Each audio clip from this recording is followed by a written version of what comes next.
Lo más habitual en una primera consulta de reproducción es acudir a una clínica, plantarte delante de un médico sentado detrás de una gran mesa y pronunciar las palabras «estamos buscando un hijo», pero no llega. Dejando de lado el duro golpe emocional que supone este momento y que probablemente ya has hecho algunos análisis o pruebas previas para intentar saber qué va mal, en este caso voy a asumir que acudes a la consulta con las manos vacías. Lo primero que va a ocurrir es que vas a tener la oportunidad de contarnos tu historia.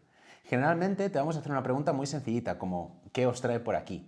Y vamos a escucharte. No importa si tu relato de los hechos no está estructurado, nos dedicamos a esto y vamos a entenderte. Así pues, ya sea si vienes en pareja o sola, o si llevas 6 años o un año buscando el embarazo, podrás contárnoslo todo, incluidas todas aquellas cosas que has leído por internet o te han comentado tus amigas. Lo siguiente que va a ocurrir es que te vamos a hacer una historia clínica, que es simplemente un cuestionario para hacernos una idea de tu historial obstétrico y ginecológico. Generalmente te vamos a preguntar cosas como tu edad, si has sufrido embarazos previos o si has sufrido algún tipo de aborto. También vamos a preguntar cosas más delicadas, como operaciones quirúrgicas. Esto incluye operaciones de cirugía estética, como la nariz o los pechos, y también los legrados. Luego, si sufres alguna enfermedad o la has sufrido en el pasado, también la vamos a incluir en esta historia clínica. Esto último es muy importante, porque muchas alteraciones ginecológicas y hormonales que pueden estarte afectando tu capacidad de quedarte embarazada tienen su origen en enfermedades anteriores que a primera vista puede que no tengan nada que ver. Finalmente, vamos a preguntar si sientes dolor con la regla o con las relaciones sexuales. Tienes que empezar a entender que el dolor, en cualquiera de sus formas, no es normal ni algo con lo que tengas que aprender a vivir. Siempre es algo que tienes que decirnos para que primero asumamos que no es la normalidad y segundo, podamos encontrar una solución. En el caso que vengas con una pareja masculina, también le vamos a hacer preguntas a él. La parte masculina es muy importante y si hubiera algún problema, también podríamos detectarlo en esta historia clínica. Siguiendo con la consulta de la parte masculina, es habitual que preguntemos a qué se dedica, ya que profesiones que requieren que el hombre pase muchas horas sentado, como oficinista o conductor, pueden alterar la calidad de los espermatozoides. Esto se debe a que el proceso de creación de los espermatozoides está diseñado para ocurrir a 35 grados centígrados, que es una temperatura mucho más fría que los 37 a los que habitualmente están nuestros cuerpos. Si los testículos están largas horas a temperaturas superiores a 35 grados, podemos tener problemas, básicamente porque la capacidad que va a tener este testículo para producir una cantidad adecuada de espermatozoides, así como su capacidad de producir espermatozoides de calidad, se va a ver menospreciada. Otros detalles como testículos en extensor, varicoceles o golpes en los testículos también puede darnos una idea de dónde pueden ir los tiros. Si estás preparada y te sientes cómoda con ello, podemos ofrecerte una revisión ginecológica. Y lo más habitual es que se haga ahí mismo en el consultorio en una camilla. Y funciona de la siguiente forma. Lo primero que te vamos a pedir es que te desnudes de cintura para abajo. No es necesario que te quites los calcetines, ya que muchos consultorios pueden estar bastante fríos. En lo que se refiere a la ropa de la parte de arriba, por lo general no es necesario que te la quites. Pero en algunos casos, especialmente si hace mucho que no vas al ginecólogo, es muy probable que en la valoración ginecológica se incluya una exploración de las mamas. Esta parte es muy importante porque los pechos responden a las mismas hormonas que controlan tu ciclo hormonal y valorando esta parte también multiplicamos la cantidad de información con la que luego podremos darte un diagnóstico adecuado. En cualquier caso, cuando pases al consultorio, la enfermera te va a ayudar a estirarte en la camilla y poner las piernas arriba en los soportes para poder hacer de la revisión con comodidad. Si tú te sientes más cómoda con ello, tu pareja o acompañante pueden entrar contigo y estar a tu lado todo el rato sin ningún problema durante toda la valoración ginecológica. Esta valoración ginecológica consta de 3 partes principales. Primero de todo, y ayudándonos de un espéculo, el ginecólogo va a abrir suavemente los labios y va a introducir el espéculo para echar un vistazo a la anatomía general y en especial al cuello del útero, o también llamado cérvix. Esto nos permite ver si hay algún pólipo o verruga. También podremos ver si está bien hidratado y tiene la forma y color correctos.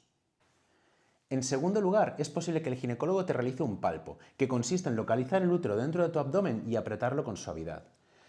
El útero es un músculo del tamaño de la mandarina y la turgencia la palma de la mano, y con el palpo no solo vamos a ver la anatomía general, sino que os permite identificar cualquier otro tipo de anomalía que pueda haber allí mismo. La tercera parte es una ecografía transvaginal, que es la parte que más información nos da. En la mayoría de clínicas hay una pantalla delante tuyo donde tú puedes ver por ti misma la misma imagen que estamos viendo nosotros en el ecógrafo. Estas imágenes en blanco y negro, que parecen sombras, no solo nos permiten medir tu útero con precisión, sino que podemos identificar tu endometrio, ver tus ovarios y todo el tejido que los rodea. Esto significa que podemos ver quistes en tus ovarios. Podemos ver si el endometrio está en una fase de crecimiento, de secreción o se está desprendiendo en forma de regla. Incluso podemos ver si hay o no saco gestacional, que nos indicaría un embarazo en curso. La cantidad de información que nos da esta exploración es increíble y nos permite, en la inmensa mayoría de casos, identificar el problema que te está impidiendo quedarte embarazada.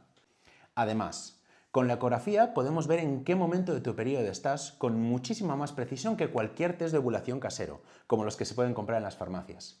Esta ecografía también podemos ver cómo funcionas hormonalmente, que se verá reflejado en no solo cómo son tus ovarios, sino en cuán grueso es tu endometrio.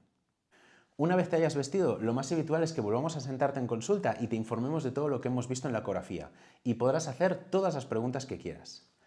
Si así lo pides, podemos darte fotocopias de las imágenes obtenidas por el ecógrafo sin ningún tipo de problema. En este momento, también es muy probable que te digamos el diagnóstico. El protocolo estipula que se atribuye un diagnóstico de esterilidad a aquella pareja que no consigue el embarazo después de un año de estarlo intentando. Dependiendo de si tienes o no hijos previos, hablaríamos de esterilidad secundaria si ya los tienes o de primaria en caso de que no tengas hijos todavía. De este modo, el diagnóstico más habitual es una esterilidad primaria o secundaria de un año de evolución de origen desconocido. Para saber la causa de esta esterilidad, te recomendamos 3 pruebas básicas que constituyen el estudio básico de esterilidad. Y la primera es tu reserva ovárica. Mediante una simple analítica de sangre que podemos sacarte en ese mismo momento en consulta, obtendríamos tu valor de hormona antimuleriana, que junto con tu exploración ginecológica nos da una idea de cuán buenos son tus ovarios produciendo ovocitos. La hormona antimuleriana también es conocida como reserva ovárica y funciona de la siguiente forma. Al nacer, tú ya tienes contigo todos los ovocitos que vas liberando a lo largo de tu vida. Esto significa que, a diferencia de los hombres, tú no produces más ovocitos a medida que los vas liberando. Digamos que naces con un determinado número y a medida que vas arreglando, los vas gastando. La forma en que funciona es que al principio de tu ciclo, tu ovario recluta o coge un puñado de ovocitos de tu reserva ovárica y los pone a disponibilidad para que puedan madurar ese mes. Entonces tú, a nivel hormonal, seleccionas uno, que va a ser el más fuerte, y ese es el ovocito que vas a madurar y liberar ese mes. El resto de ovocitos simplemente degeneran o desaparecen.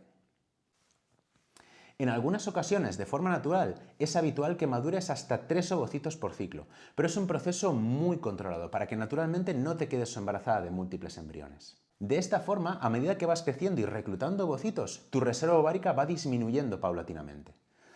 Por poner un ejemplo claro, cuando tienes 25 años es esperable que tu valor de hormona antimuleriana sea de alrededor de 3 nanogramos por mililitro. Esto significa que cada ciclo tu ovario pondría a tu disposición de ser candidatos a madurar alrededor de unos 20 o 25 ovocitos. Pero a medida que vas creciendo, esta hormona antimuleriana disminuye hasta situarse entre los 1 o 2 nanogramos por mililitro, lo cual se suele asociar a la estimación de alrededor de unos 10 ovocitos, que sigue siendo un muy buen valor y en la mayoría de casos es muy posible conseguir un embarazo de forma natural, siempre y cuando no haya otros problemas de por medio.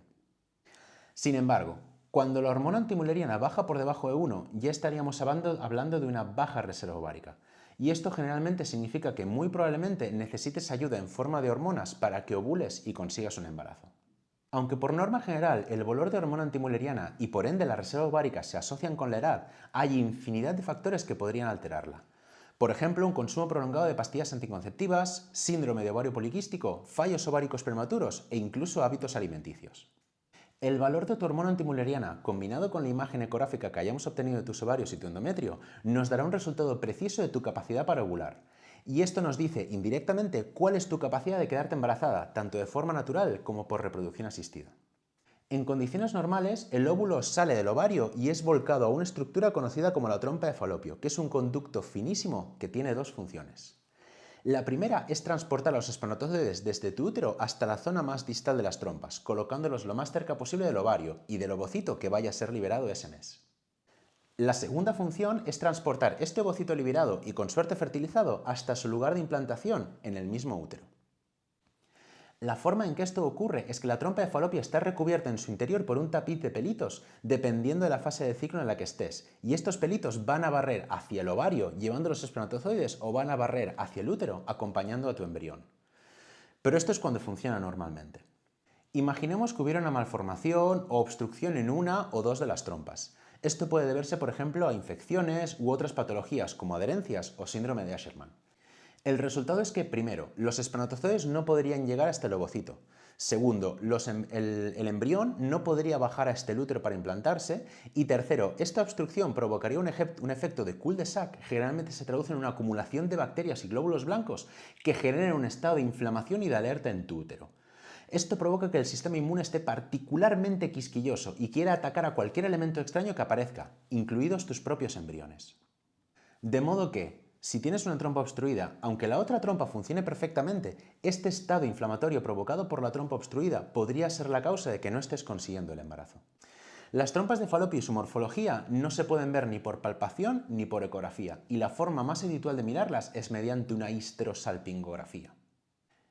Esta prueba consiste en introducir un líquido dentro del útero y ver cómo se va filtrando por toda la cavidad uterina y poco a poco a través de las trompas. La información que nos da es cuál es la forma de tu cavidad uterina y si tus trompas son permeables en toda su extensión. Esta prueba, que se hace en consulta y generalmente no suele durar más de 20 minutos, te la vamos a citar para hacerla la semana después de que te haya venido la regla. Y aunque no es habitual, para muchas mujeres puede resultar incómoda y en algunos casos incluso dolorosa. Para estudiar la parte masculina, lo más habitual es pedir un seminograma, que consiste en recoger una muestra de semen y analizarla. Como norma general, tiene que haber un mínimo de 3 días de abstinencia sexual y un máximo de 5. Esto se debe a que si nos dieras una muestra de menos de 3 días, obtendríamos un volumen demasiado pequeño para poder analizarlo. Y si fuera de más de 5, podríamos tener una gran cantidad de espermatozoides viejos que nos daría un resultado extraño. La forma más habitual de obtener la muestra de semen es por masturbación, en la propia clínica. También es una opción muy factible que la obtengas en casa y luego nos la traigas. Las condiciones para este último caso son que la obtengas de la forma más limpia posible, es decir, sin presencia de saliva y sin utilizar preservativos normales. Para este caso existe un tipo de preservativo específico sin espermicidas si así te resulta más cómodo. Una vez hayas obtenido la muestra, la colocas en un bote estéril que la propia clínica puede darte o puedes comprarlo en cualquier farmacia y nos lo traes envuelto en papel de aluminio y pegado al cuerpo para que mantenga el calor. Esto tiene que ocurrir antes de que pase una hora, porque los resultados no se tienen que ver alterados. Una vez tengamos esta muestra en el laboratorio, miraremos factores básicos como el volumen, que debe ser entre 1 y 4 mililitros. También vamos a mirar el pH y la consistencia. Luego pasamos al análisis microscópico, donde miramos a los espermatozoides en sí. Primero de todo, miramos cuántos hay, es decir, la concentración, que debería ser superior a los 15 millones de espermatozoides por mililitro. Luego miramos qué tal se mueven y lo normal es que al menos un 32% se muevan progresivamente, es decir, hacia adelante. Finalmente miraremos la morfología o la forma que tiene, ya que la inmensa mayoría de espermatozoides van a presentar algún tipo de malformación, ya sea en la cabeza, en la pieza media o en la cola. Lo habitual es que solo un 4 o como muchísimo un 7% de los espermatozoides sean normales morfológicamente. Este análisis, más bien básico, se puede complementar con otras pruebas, como un análisis de vitalidad, recuento de espermatozoides móviles o supervivencia a las 24 horas, que pueden dar más información, pero no son esenciales en un primer análisis. En resumen, la primera vez que acudes a una clínica buscando ayuda, te vamos a brindar la oportunidad de hablar y solucionar todas tus dudas. Luego, combinando la historia clínica con la exploración ginecológica, vamos a darte un diagnóstico y una pauta muy clara de cuál va a ser nuestra vía de ataque para solucionar tu problema. Esta pauta incluye hasta 3 pruebas que conforman el estudio básico de esterilidad, que son la hormona antimuleriana, la histerosalpingografía y el seminograma. Los resultados de estas 3 pruebas pueden estar disponibles en menos de una semana. Una vez tengamos estos resultados, tendremos toda la información necesaria para recomendarte un tratamiento personalizado a ti y que a nuestro juicio consiga el embarazo de la forma más eficiente, tanto en tiempo como económicamente.